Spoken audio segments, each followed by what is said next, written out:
This is not a scene from a Hollywood blockbuster. This is a biological nightmare that defies the laws of time. This is not a scene from a Hollywood blockbuster.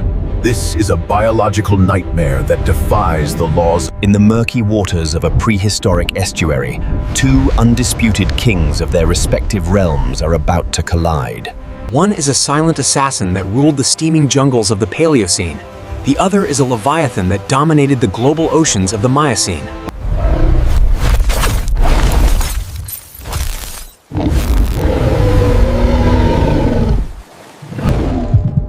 We are stripping away the millions of years of separation to answer the ultimate question.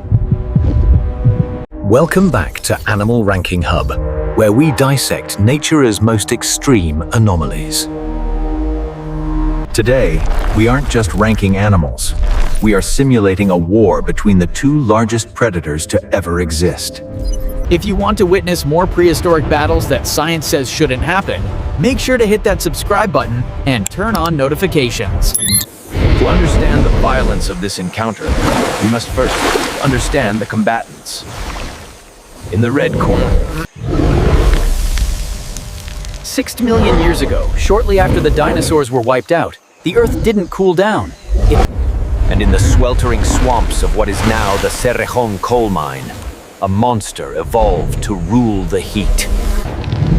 Titanoboa was not merely a snake. It was a geological event. Stretching up to... It was heavier than a grand piano and longer than a shipping container. But size was not its only weapon. This creature was a master of hydrostatic pressure. Unlike venomous snakes that rely on chemical warfare, Its body was a wall of muscle, capable of exerting 400 pounds per square inch of constriction pressure. To put that into perspective, imagine the Brooklyn Bridge collapsing onto your chest. That is the feeling of being in a Titanoboa's embrace. It didn't just suffocate prey. It shattered their skeletal structure before they even had a chance to exhale.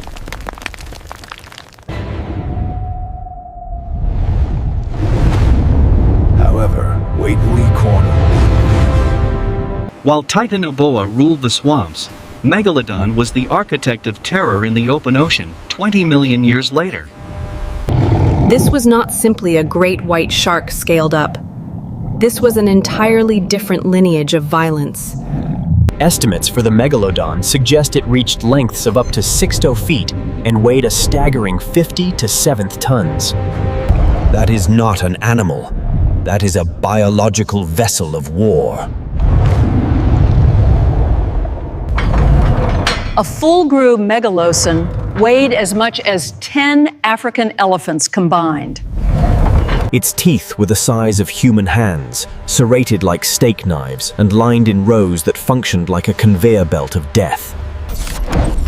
But the true horror of the Megalodon lay in its jaw mechanics. Biomechanics researchers have calculated its bite force at nearly 40,000 pounds per square inch. This is the strongest bite force of any creature in the prehistoric history of the planet. To visualize this, a megalodon could bite through a modern sedan with the same effort it takes you to bite through a grape. It evolved to hunt small whales, crushing their rib cages to puncture vital organs instantly. It was a warm-blooded, high-metabolism killing machine that needed to consume thousands of calories a day just to keep its engines running. So, here lies the problem. We have a 50-ton shark built for crushing bones, and a 1-ton snake built for strangling life. On paper, this looks like a mismatch. The weight difference alone suggests the shark should win instantly. But nature is rarely that simple. We aren't dropping these two into the middle of the Pacific Ocean, and we aren't putting them on dry land. To make this fight happen, we are A chaotic mix of salt and fresh water, shallow enough to trap a shark, but deep enough to hide a snake. In this arena, weight matters less than leverage, and brute force matters less than oxygen. If this fight were to take place in the open ocean, the debate would end before it began. In the deep pelagic zones, the Megalodon is a biological torpedo.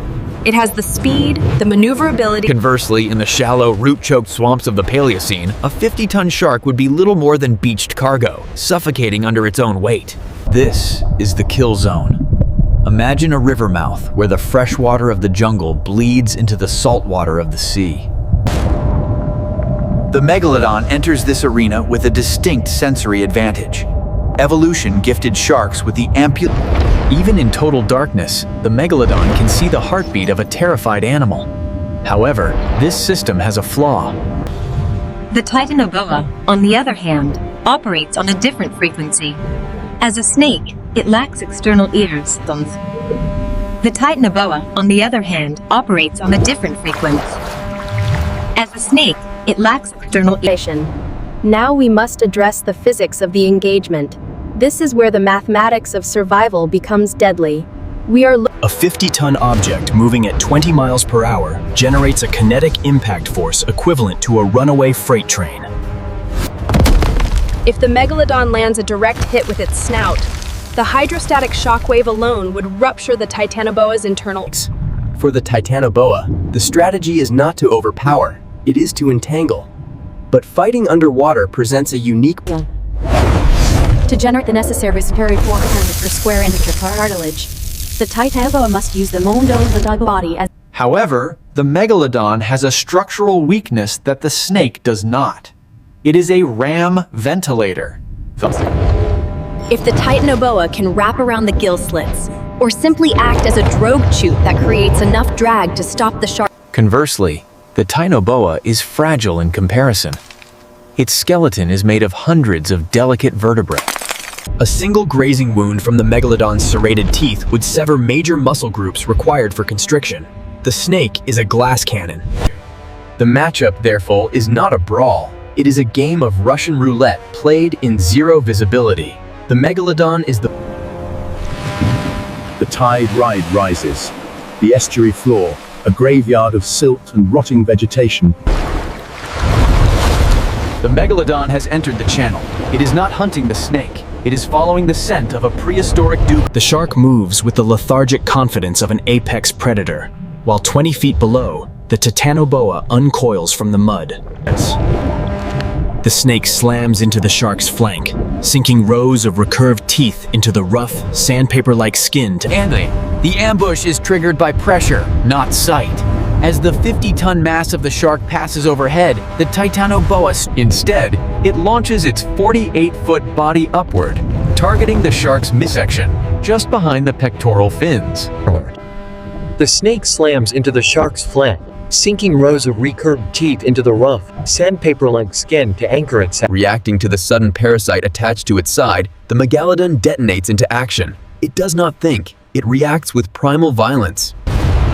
The Megalodon dives. It drives its nose into the riverbed, plowing through the mud in a desperate attempt to scrape the attack. The Titanoboa is crushed between 50 tons of muscle and the unforgiving floor of the estuary. The sound of snapping ribs is muffled by the water. True. The snake releases a cloud of blood, blinding the shark further, but it refuses to let go. Pain triggers the constriction. This is the death spiral. The shark, realizing it cannot scrape the enemy off, rolls. It spins its massive body, creating a vortex of turbulence. The pressure on the shark's gills increases. The flow of oxygenated water slows. The Megalodon is beginning to suffocate. But the snake has made a fatal calculation error. In its attempt to secure the stranglehold, its tail has drifted within range of the anterior zone. The Megalodon, thrashing in a hypoxic rage, swings its head laterally. The ampulla of Lorenzini scream as... Guided by pure instinct, the shark opens its mouth. The jaws, capable of crushing the skull of a whale, clamp down. The water turns red. The bite is catastrophic. The Megalodon shears through muscle, bone, and scales. The Megalodon gulps in a massive mouthful of water, oxygen flooding back into its system.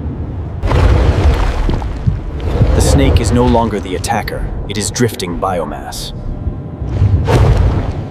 The aftermath is silence. The red cloud in the water begins to dissipate, carried away by the indifferent current of the estuary. The aftermath is silence. The red cloud in the water begins to dissipate, carried away by the indifferent current of the estuary. The Megalodon, bearing the scars of the constriction but very much alive, resumes its patrol. Menchaks. To put this in human terms, it is the equivalent of a single martial artist attempting to strangle a city bus. The physics of The shark's ability to inflict massive, catastrophic trauma in a fraction of a second overrides the snake's need for sustained, time-consuming constriction. However, this defeat does not diminish the Titanoboa. It remains the largest, most terrifying snake to ever slither across the earth. The shark wins 80% of these encounters, not because it is smarter, but because it is an unstoppable biological tank. The ocean hides even darker secrets, and the timeline of Earth is filled with monsters that have... Could the Leviathan, a whale with teeth like cannonballs, shatter the shark's reign? Or would the Mosasaurus, the T-Rex of the deep, outmaneuver them both? Verify your subscription to Animal Ranking Hub right now. Hit the like button if you survived the fight, and leave a comment below telling us which prehistoric giant should we resurrect next.